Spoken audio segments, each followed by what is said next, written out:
welcome Kari Nealeigh. Wanted to have you on our little podcast here. We are obviously getting to know each other and wanted to just kind of throw to you and introduce yourself. All right.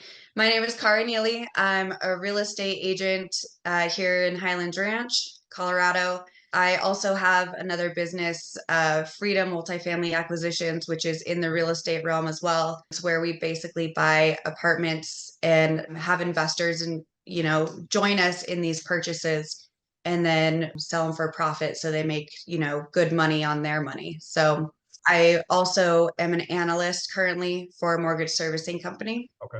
You got a lot going on. I do. You're busy. Keeps How me long? out of trouble. Yeah, tell me about it. How long have you actually been a realtor? Since 2020. Yeah, during the lockdown and pandemic and everything, there was a lot less going on. No more, everything was closed. So I was getting kind of bored, and it was kind of my opportunity to jump in to get my real estate license. So I ended up taking classes online. And then once they opened it up back to testing in person, then I went and took my test and got licensed. Nice. And then how long have you been doing the other companies? Freedom, I started about a year ago. Okay. Yeah. Nice. And then I've been working for this mortgage servicing company for almost 10 years. Oh, wow. Wow. So Mhm. you have quite a bit of a background in that mortgage/real estate Yep. space, right? What do you love about being a realtor? I love being able to help people get into their dream home and, just helping them, especially people that don't even know that they can buy a home. That's really why I got into it in the beginning. Because I had my kid at 23, so I was a young mom. And then 5 years later, I purchased my first home as a single mom. So then I was like, wow, okay, if I can do this and buy a house, just completely on my own and raising this little kid by myself, then other people can do it too. And so I was just really like, people are wasting their money renting while they could be gaining equity by owning a home. Yeah, 100%. So how many kids do you have? I just have the one. One. So you're a working mom with Yeah. you're being pulled all over the place. Yes. So, obviously you got into real estate as a realtor during kind of a crazy Hmm. time in our world. Um, Yeah. so you've seen a lot in the last 3.5, 4 years in real estate. Lots of things have changed. Obviously, with interest rates going up as much as they have over the last Yeah. couple of years. When somebody comes to you that's potentially wanting to buy, but maybe they're a little apprehensive because of all of what's going on, with home prices, especially in Colorado, and with mortgage rates being higher than what they were probably hoping they would be. What do you Hmm. tell those people? Kind of explain the situation and make them comfortable about the market and why it's important to buy now rather than waiting. Right. So, yeah, that's a good question. So, when the interest rates are high like they are right now, and they're going to continue to rise, so you basically want to get in before they keep going up. And then, once they do come back down, you're already in your house, you've already purchased, even though it's at a higher percentage rate, you can, when they start coming down, you can refinance at that time. But also, what's going to happen during that time is the prices for homes are going to go up because there's going to be, a lot more competition on the market with people wanting all the buyers are going to want to buy at that time because the Right. interest rates are low, and then it's going to be hard for them to get into it, but then prices are also going to get jacked up because of the demand. Yeah, I tell people all the time, 2, 3 years ago, when interest rates were better, and I always use kind of the analogy, like if you think about a $500,000 home back in 2021, because of how much competition there was, that $500,000 home, you were probably actually buying for 550,000 or Hmm. more. And more than likely it was not going to appraise for 550,000. So you were bringing more cash out of pocket to meet that appraisal gap. And so even though you had potentially a much better interest rate in 2021, you might have been paying 50, 60, $100,000 more on that house. And so if you look at it now, you're probably paying closer to what the house is worth, or at least what it's selling for. You're not paying a really large amount over asking price. Yeah, Right. your payment's higher, but that's something we can fix down the line, right? You can do a refinance, Right, whatever. exactly. Because when you're looking at like the big picture over the course of, how long you're going to be living in this house, then you're basically saving more money by buying now, being able to potentially refinance later at a lower interest rate and not paying those increased amounts for, when the rate does go down and then the market jumps up. Yeah, There's exactly. also, I would tell my clients too that there are assumable loans out there, and there's a lot of like FHA, VA loans that you can assume for those low interest rates. Yep. We're starting to see a lot of that come back for sure. Tell me what what has been your best experience as a realtor?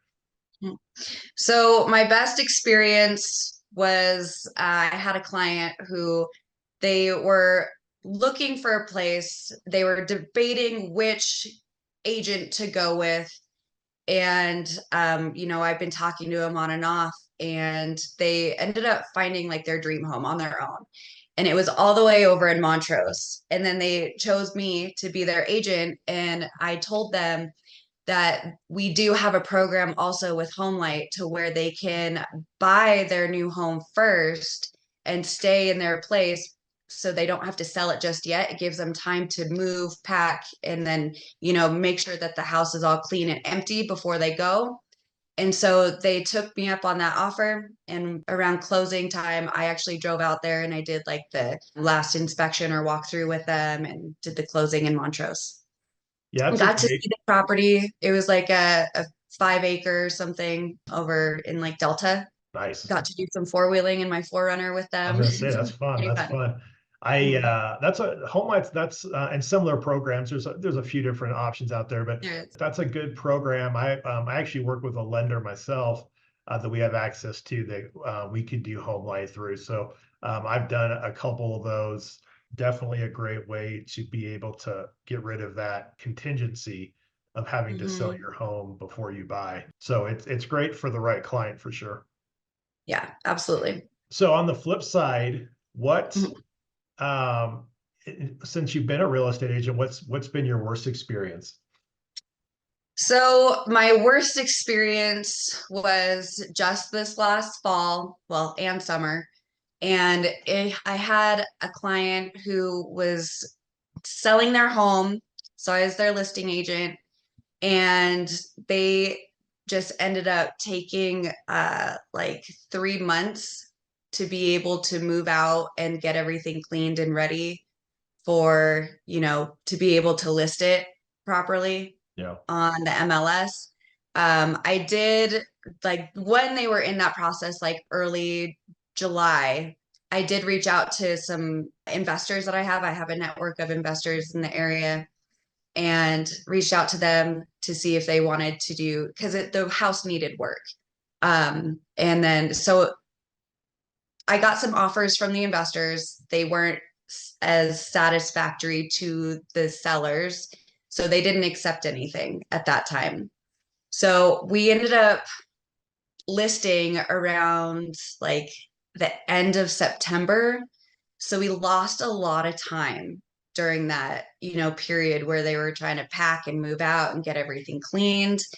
So it was very stressful. And when I was able to finally list it at the end of September, the weather's getting colder, kids are already back in school, people are preparing for the holidays. So there was like no, well, I wouldn't say no. I would like very minimal interest from, regular buyers at the time. It was like a 3 bedroom, tri-level, 2.5 bathroom home. So it was in a great neighborhood in Centennial, like over by Newton Middle School. Yeah, yeah. Good And area. there was just no interest. I did get a feasibility report. I paid for it. They cost around like $500. So that was like a gift that I did for them while I was listing it, because the house did need work. and I wanted to market it as, a renovation, because there are FHA and VA and conventional, you can get a loan Yeah. with the property still needing work.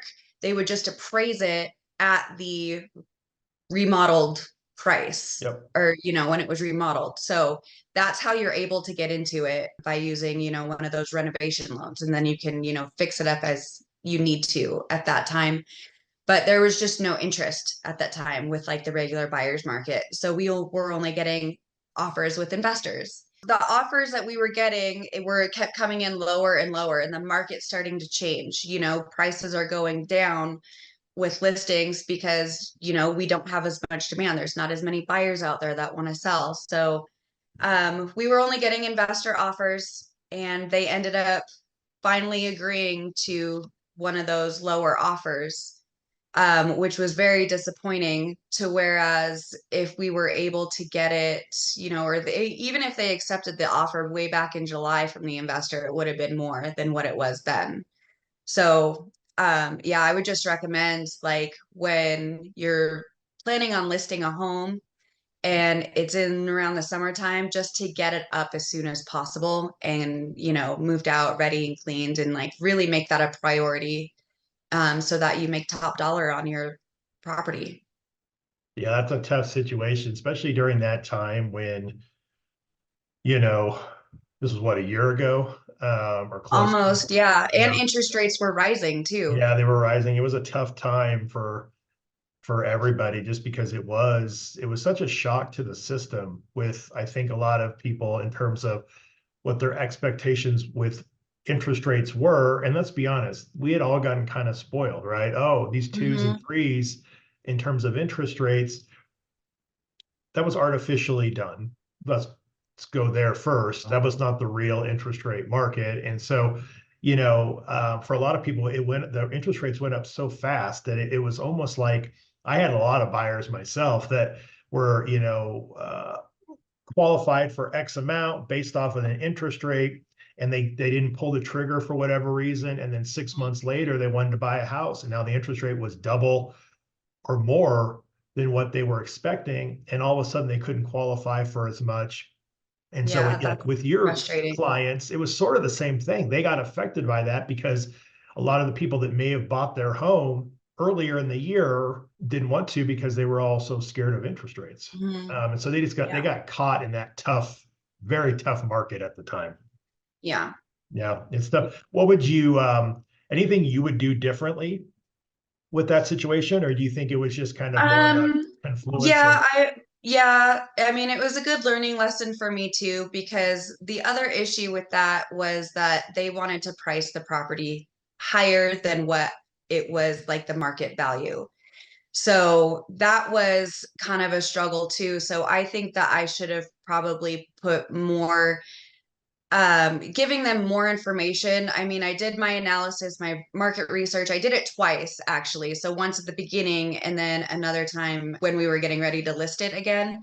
And that's the other reason why I wanted to get that feasibility report, because what that does is it gives us, we have somebody come in, a HUD inspector comes in, and they look and see exactly what the issues are, and provide you exactly what needs to be done, how much it's going to cost just to get up to FHA standard. Yeah, With that, they were able to, we were able to utilize that. So we knew, okay, this is how much is needed or required in renovations in order for FHA or VA buyers to even be able to buy this property. And then, so I factored that in with all the other comparables, and gave them a price that was a lot lower than what they thought their home was worth. yeah, um, I know that this is very common with sellers, is they're very emotionally attached with their home. There's a lot of emotion in that, and I get it because I've been there. I've sold in my townhome at one point, so I get it. um and it's just, they got to come back to reality and really think, be like, okay, I have the actual numbers here.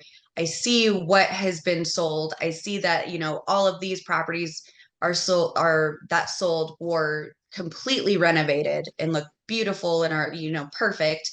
And okay, so there's all these other things that needs to be done, and account for that when they're listing it.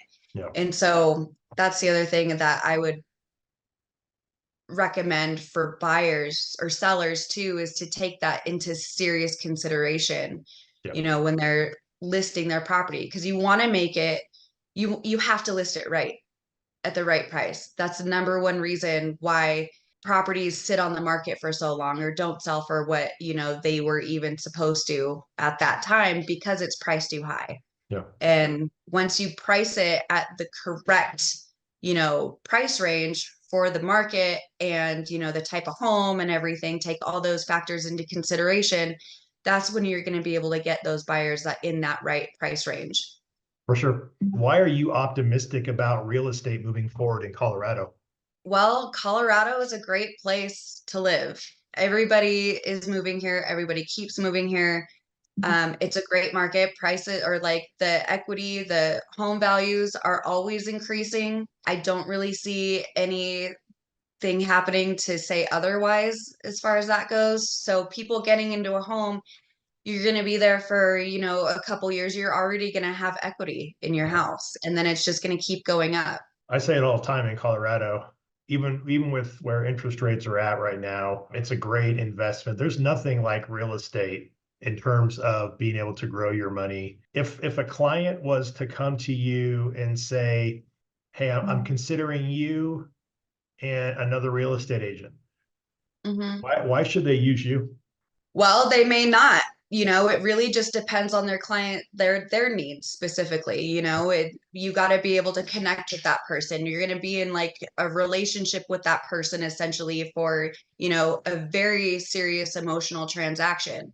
So I may not be, and that's okay. Any client, even if they're mine or coming to me, potential client, I want what's best for them. So if maybe they have another agent that they, get along with better, or they have better programs, or, for whatever reason, I'm totally okay with that. On the other hand, I do have access to like a lot of marketing materials. I'm in the luxury division, location real estate. I have like this whole team behind me that like totally backs me up in like all areas of the transaction, which is super helpful and gives me the ability to be, respond instantly and, get all these things like immediately, like listing, marketing stuff and everything. Yeah, and then just like my extensive background and everything in real estate, in the mortgage industry, and I even have some education in the design aspect. So I went to the Art Institute for interior design, and I Wow. did some industrial design at Metro. So yeah, there's that. Are you a native? I am. Nice. I'm Yeah. not.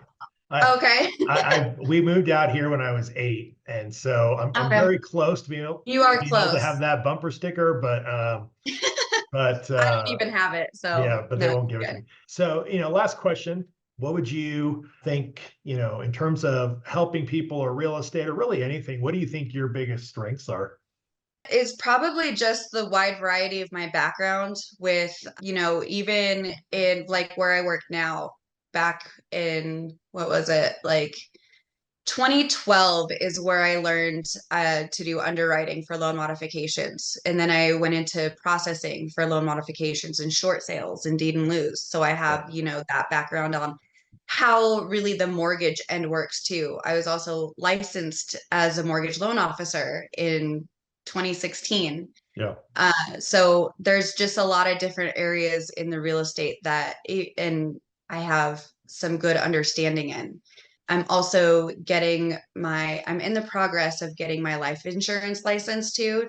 And I feel like that's really beneficial for my clients and, Yeah. the real estate, to help them either invest in other properties. Cause I just learned myself that you can use life insurance for life stuff. It's not just death benefits, but you Yep. can use it for life benefits too, which I thought was so cool, and that everybody needs to know this. So that's another thing that I wanted to share too. And so after, I can get my clients into their home, their dream home, then I can, help them with life insurance and like the different policies to see what would work best for them to keep them in their home. Yeah, that's actually, it's funny you say that because I actually have my life insurance license. Oh, nice. I was similar to you where you got your real estate license during COVID. I got my life insurance license during COVID. Oh, nice. And I've always sort of kicked around, even going farther and getting, like a financial, like a Series 6 or something like that. And it's a great segue for your clients because you can help them with this huge purchase and then you can help them protect that for that purchase moving forward. It's a great way to kind of be another resource for your clients for sure. Yep, absolutely. Nice. Well, that will do it. This was great. I think we got a lot of great information for your clients and why they should work with you. And you've got so much experience in the industry. There probably isn't a whole lot that you haven't seen or that you can't navigate. Right, exactly. And I've got like a big network behind me too, like being in all these different areas as well. One other thing that I wanted to mention too is I am highly active in the community. So I do a lot of giving back in like a lot of it is in Highland Ranch here. So I'm part of the Highland Ranch puppies volunteer That's where I awesome. help train and raise puppies for the blind. And then Amazing. thank you. I'm also a sponsor and supporter for a podcast, Don't Judge a Girl by Their Size. I'm also involved in WISE. It's a commercial real estate investment group that meets up once a month. I'm a Denver chapter lead there. So help just giving information, educating people. We bring in speakers like once a month to the Denver Tech Center. Usually it's where it's held. Okay. So I'm a part doing that for the community. Yeah. Also part of like the badass real estate investor group as well. So where I help plan events or make events or host events with them as well. That's And amazing. yeah, You've I've got, done some past work too. Kind of it real actually really does relate to real estate too, because a couple of them where I was on the architectural committee as a board member for an HOA. Actually, it was at my townhomes that I lived yeah, at in Centennial. So, and then being on there for like a year or so, they invited me to become a board member. So then I was actually on the board as well, which was pretty cool. so you've got no free time. No, I think I've gotten really good at managing my When was the last time you went on life. vacation? I would say just this March, Nice. well, like a month ago. Where'd you go? Well, it was half vacation, half work. Okay. So I went to Orlando. I went to Peak Partnership. So I'm in a mentorship program with the multifamily mindset. That's where I'm, learning how to acquire these multifamily properties, like these large apartment complexes. Yeah. And that's the huge network that's behind me on that, which has been really amazing. I love it. And um, it was through them where I was able to purchase my first apartment complex, which was 128 units. So that's in Arkansas, which That's happened awesome. last June. So I did that for the beginning part of my vacation. And then at the end of it, I just relaxed and hung out and I brought my son with me. So we just had a nice hangout there. Yeah, people that are getting into real estate and or mortgages will quickly realize that when you go on vacation, you still end up working. Because we can really do this from just about anywhere. Now, obviously, you can't show a Yeah. home, but you can do a lot of other stuff You can just from delegate your that though. phone or your laptop, right? So, Yeah, um, my boyfriend says I'm a workaholic. So I guess that was like something I had to realize within the past year. But then, thinking about that, I'm doing stuff that I enjoy. So is it really work? You know? well, that's it, right? I mean, at the end of the day, it's not if you love what you're doing, then you're not actually you never work a day in your life, right? I don't know Exactly. exactly how the Yeah. saying goes, but I know it's something along those lines. But awesome. Well, hey, Kari, I appreciate your time today, and this was fantastic. Yeah, it Thanks for was coming on. great. Thank you so Awesome. much for having me. Yeah.